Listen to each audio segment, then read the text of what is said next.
You can pivot it. It's okay to do that. Yeah. But then just turn it. Yeah, you have to turn it. There you go. Oh man. Okay, can you talk into the microphone now? First person present. Come for the writing advice, stay for the Chipotle hacks.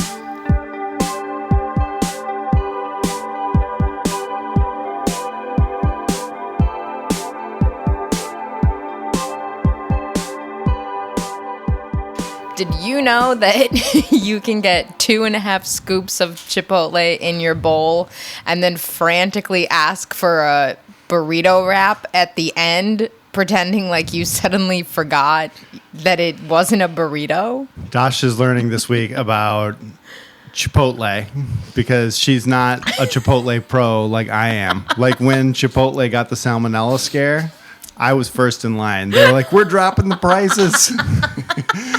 We got to get rid of all this salmonella meat. And I was like, let's do it. I'll have that. I'll take 4 scoops, please. At the time, I was like, I have to buy Chipotle stock right now because it tumbled so far. Oh my God. But I never did. And I would have been rich because it's 3x since then. You should be that little Monopoly man for Halloween. I could be the Monopoly man for Halloween.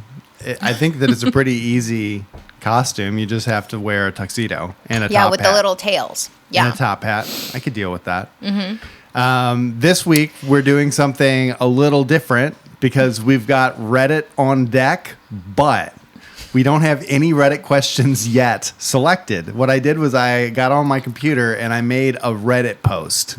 And I asked the standard question, would you like a craft?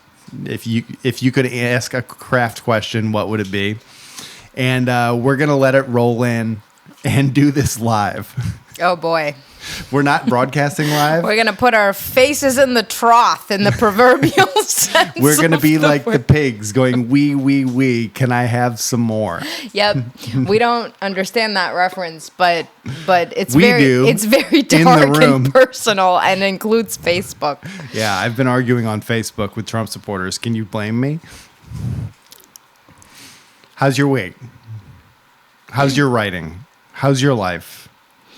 I have an interesting development to report, which is that I have started working on a short story. I have started working on a short story for the first time in I don't know how long. And it's one of those things, I can feel it, where it's coming to me very quickly. So I started working on it when I was sitting with my son, putting him to bed. I have a very small baby. I have a 3-month-old baby. Those who know. And when you have a 3-month-old baby, for those of you who don't know, sometimes you have to, if you're not a sadist, then you're not just putting them into the crib and walking away. Which I do. You kind of just have to sit with them until they fall deeply enough into sleep so that you can just sort of transfer them into their crib or their bassinet or something. Yeah, my baby books always were like, the man baby books are like, hold that baby for 20 minutes. The man baby book, yeah. Which is a sort of category. Oh, it was a category. The category category of the man baby book talks a lot about how the women are crazy and you just need to weather them. And you can have sex with them soon, don't worry. Yeah, it's a real... really, nothing's changed. Feminism is just rolling right off us like water off ducks. To it's be not fair, sticking at all. All of my man baby books were for free from the group. We have a local community group, and they were from 1995. So not exactly a fair judge of the current parenting book market, perhaps. I'm sure that there are more woke dad baby books now. Yeah, they say partner instead of wife when they describe the hysterical partner. Yeah, exactly. The other hysterical partner. The birthing partner. The other hysterical partner. Mm-hmm. Yeah, because you can be hysterical too now as the dad, which is great for me because it kind of checks out with my experience. Okay, so I started working on this short story in the process of putting my baby to sleep, and that's because I have my phone with me to start the timer when he goes to sleep because I'm trying to calculate how long he sleeps for. Anyway, this is one of the first times where having my phone and writing was actually productive because I had it available and I just, I've been doing this for years. I send myself notes via email when I'm working on a long project or something like that. I just kind of email them to myself and then I basically don't archive the email until I do something with the note. Transfer it somewhere, utilize it, etc. So I started working on this short story this way. And I think just kind of sitting there for the I think 10 minutes or so, I probably got about, I don't know, I think 2.5 paragraphs down to three paragraphs. So I feel pretty good about that. That's got nothing to do with, my large novel situation, my project, or the essay that I'm supposed to be finishing. But I love to start something. I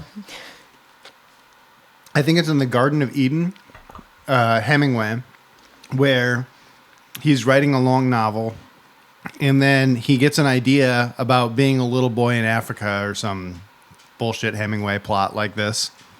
And he's like, but no, I can't write that because I have to stay focused on the project. And he's talking about how it's a betrayal to step away from your big project and work on something small. And then it will always derail you and blah, blah, blah.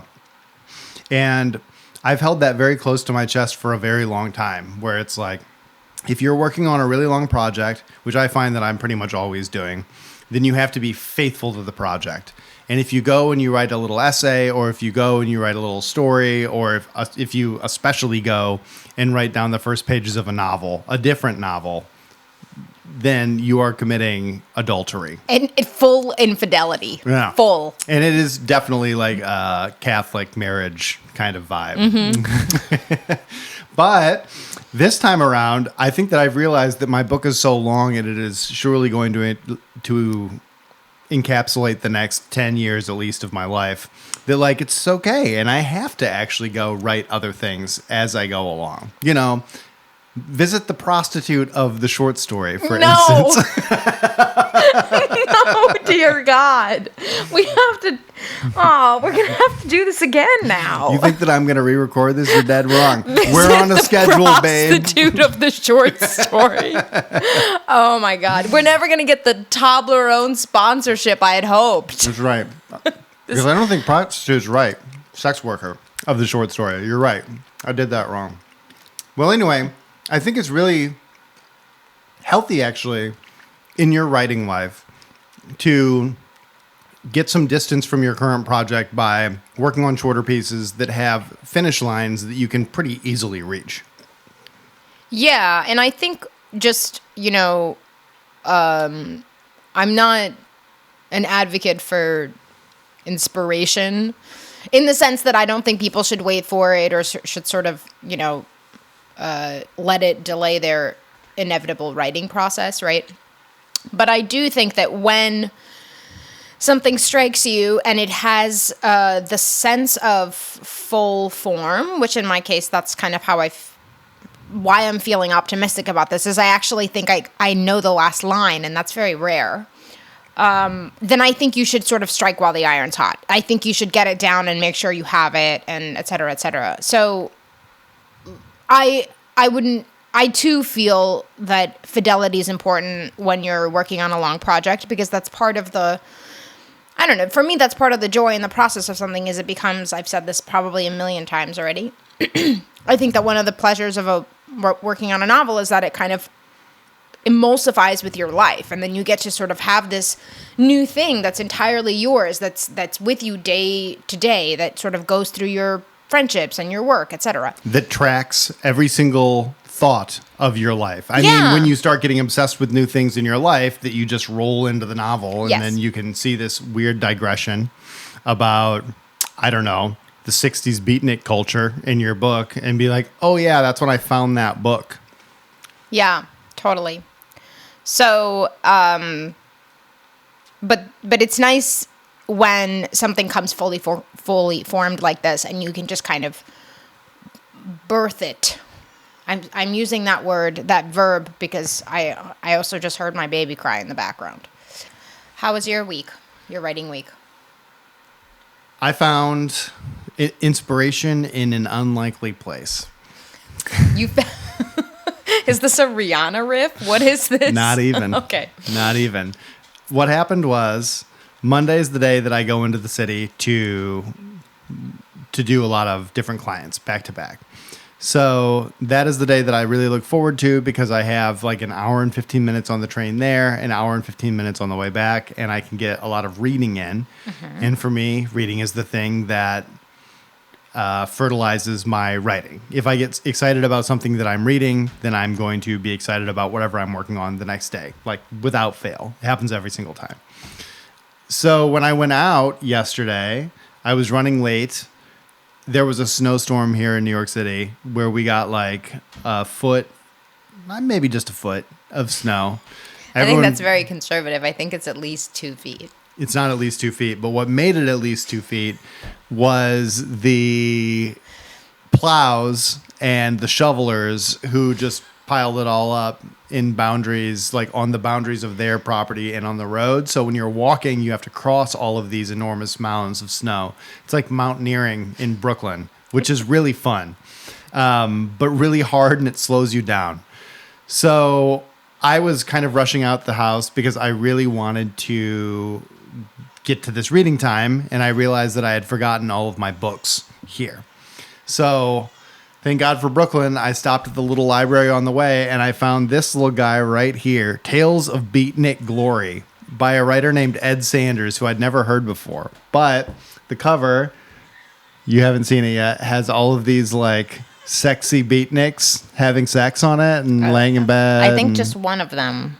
One couple's making out. Two might actually be about to break up, and then the other two post-coital. are Pre-coital, post-coital, and these guys are smoking some grass. So it's truly some beatnik glory. Could be grass. We don't know. All right. A lot of grass in the book so far. Well, anyway, I started reading the book. I was really enjoying it. And when I got to the table again this morning, I felt really energized by it because it just turns out that this Ed Sanders writer, who I'd never heard of before, was like in the Village during the 60s, like the late 50s, 60s, 70s. He's still alive. Like he's doing readings at like Cooper Union and stuff. And he's an insanely good writer. Like it's a book of short stories, and every single one of them is just a different perspective on the same cluster of events. It's called a cluster novel is the way that it's called. So I just want to put my 2 cents in for acts of chance and acts of fate bringing inspiration to you, because whenever you're feeling a little bit arid, a little bit dry, I do think that it helps just to like Sheila Heti style draw a tarot card, see what the hell that thing says, or do something that introduces a little bit of randomness into your process. Traffic swarms like bees against the banks. Glass half nervous. Glass half nervous.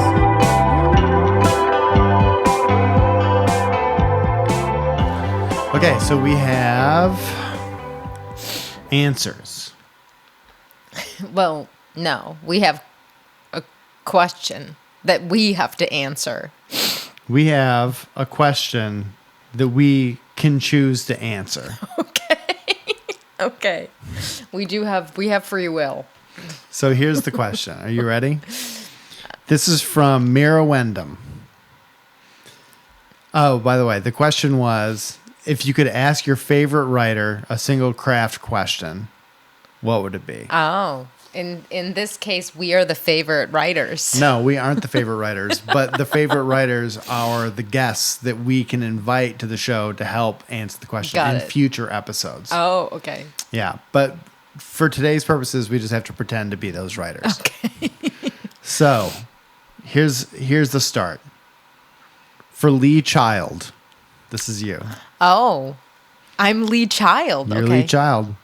How do you write fight scenes? Isn't it interesting that we've just answered a question that was very similar to this recently? Yes. How do you write fight scenes, Lee?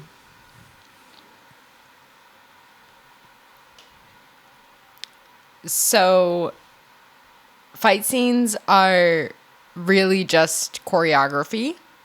They're well described action scenes.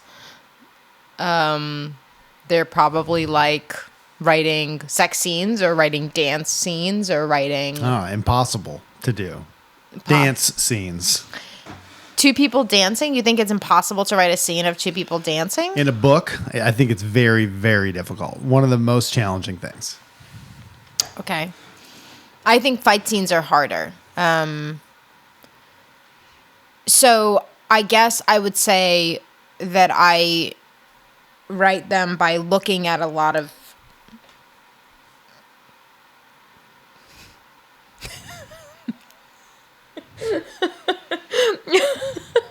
Okay, so Josh just gestured for me to put my hands on the table.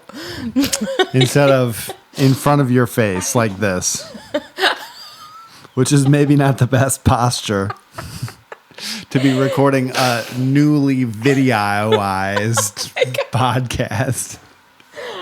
Oh. Ladies and gentlemen, Josh Boardman learned Da Vinci, the software. I didn't learn it. I don't know how to do it still. Well, okay.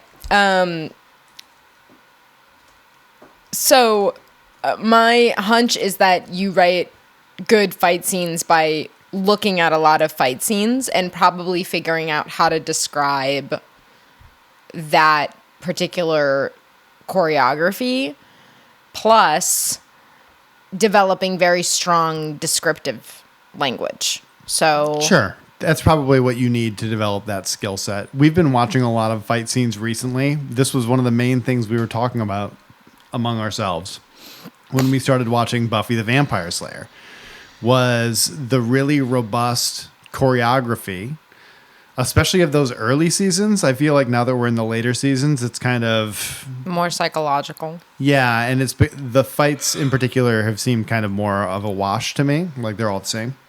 But especially in like seasons 3, 4, 5, whatever, they were very elaborately choreographed.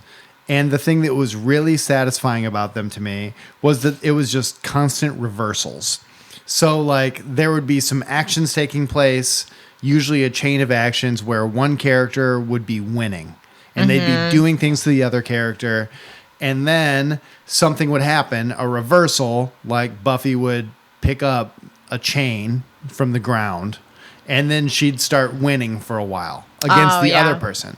So that it seemed to me like the thing that made those fight scenes really dynamic and really interesting was just that it seemed like every like 3 to 4 seconds there was another reversal, and now this person's winning and now this person's winning. So I suspect that really densely actioned scenes like fight scenes or like dance scenes or like sex scenes are ones where there's reversals occurring all the time, you know, and it's keeping the reader on their toes. Yeah, like an exchange of power. Yeah, exactly. Who's winning? You know, what will the outcome be? As long as the reader is guessing through the course of that, like, oh, looks like this person's definitely going to win, then you're doing your job, right? Because everyone knows that, like, everyone knows at the beginning of a fight scene, I think, generally which character is going to win that fight. And if you can make them doubt that, if you can make them doubt that the hero is going to win, for instance, or doubt that the villain's going to win, because, again, you can usually tell the fight that's going to be a villain fight, then I think that you're doing a good job as a writer.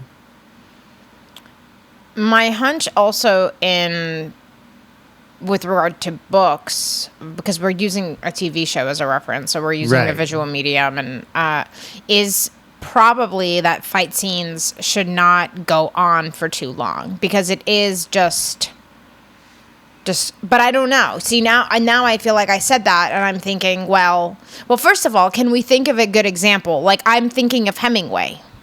With fight scenes? Yeah. I mean, so what's the story with the boxing? There's a short story about a boxer, and there's an enormous... It's in Men Without Women. I'll write it in the show notes. Mm-hmm. And the ending sequence is this boxer is supposed to throw the fight, basically. And you're wondering through the entire course of the fight, which ends up being, like I think 5 pages long, or like a very extended scene. The boxer fight. The boxing, the match. Right. There's a word for that. Yeah. Is he going to throw or not? And for this round, you think, okay, it seems like he's going to. At this one, you think he's not going to. And then, the genius of that story, if I recall correctly, is that I think the other guy ends up throwing instead of him or something. So it's just a race to who can throw it the fastest. It's like a crazy betting. Yeah. Like St. Louis or something, Kansas City story or something like that. Okay. Where fight throwing is abundant. Well, and truly, if we were good at this, we'd be looking to Lee Child, I think, to see we would the length of. We would be looking to me. We'd be looking to Lee herself here, himself, herself here, him, her. Lee Child's a man, I think. Lee Child is a woman. No, that can't be. I'm looking at a picture of Lee Child right now. He looks like Conan O'Brien. Oh my God. How could you have possibly picked the one author we know nothing about, including their gender? Oh, that's a good point. Okay, so moving on to the next question then, because we are unreliable. I'm sorry we've failed you. To be fair, we never claimed to be Lee Child. We answered, we did, actually, repeatedly. You claimed I was Lee Child. I didn't claim that. I asserted that. And it was true at that moment. The son of a lawyer, ladies and gentlemen. Okay, second question. We're going to do one for Riley Sager. Oh, my God. What do you read, people on Reddit? What kind of people do you read? This is some Reddit shit. How do you come up with your ideas? What inspires you? We can't actually answer that question. Not for this writer. How about why don't we reframe it? Riley, I'll reframe this for you, Riley Sager. How does one come up with their ideas? What inspires one? Back to inspiration, am I right? I think you're going to have to go ahead and take this one, Riley. I'm not Riley, but okay, so I recognize some of these book covers. It's Todd Ritter is the real name of this author. The nom de plume is Riley Sager. Looks like a thriller writer. The question for Riley Sager, for the general audience, is how do you come up with your ideas? And this is actually a question that I've encountered with my clients several times. They're like, how do I think of like the next idea for a short story? You know?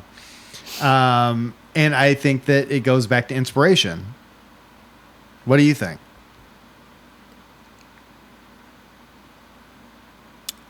So I wouldn't really... I don't know. The short answer is I don't come up with things. The long answer is I sort of stumble on something, and if I keep returning to it, it's usually a sign that it's sticky or interesting enough to me. But if I think about it very mechanically, for example, I typically have to think of a scene, or a scene comes to me, or a scene typically with a particular kind of person comes to me. That's what happened recently with this short story. And then I unspool that for a long time. And usually I will hit a dead end if it's just sort of, I don't know, a standalone scene that I've discovered I actually just found interesting, or if it's really just a very short story or something. But for something substantial like a long book, the pleasure is sort of in unspooling something for a very long time, especially in the drafting stage. I don't do the what if, right? What if this thing happened to this person, right? Something people do, right? And that is something that people do all the time. And actually, somebody just said that to me kind of recently. They were describing their novel premise, and they said that they came to it by reading a very old article. They were doing some sort of archival work, and they encountered this article in an old newspaper. And then from reading that, they said to themselves, what if this thing happened to this kind of person? And I don't think like that. I don't know why. That sounds great. That seems like... I think that there's a movie scene that isn't occurring to me right now where it might even just be from Veep, like some episode of Veep. I'll have to look this one up too. But where somebody's like, my novel premise? Well, we all know that, like Bush won the election in 2000. My novel presupposes, what if he didn't? And it's like, I feel like the what if method often comes up with these just really stupid alternate reality scenarios that zany ideas that aren't interesting. Like there are interesting ones such as, what is it? The Sound of Thunder that everyone reads in middle school about the butterfly effect. And then the person goes back, they step on a butterfly in the distant past with their time machine. Then they come back and it's like the USSR has taken over America or something like that. Wow. Yeah. Notably only a short story. Couldn't fill a novel with that premise.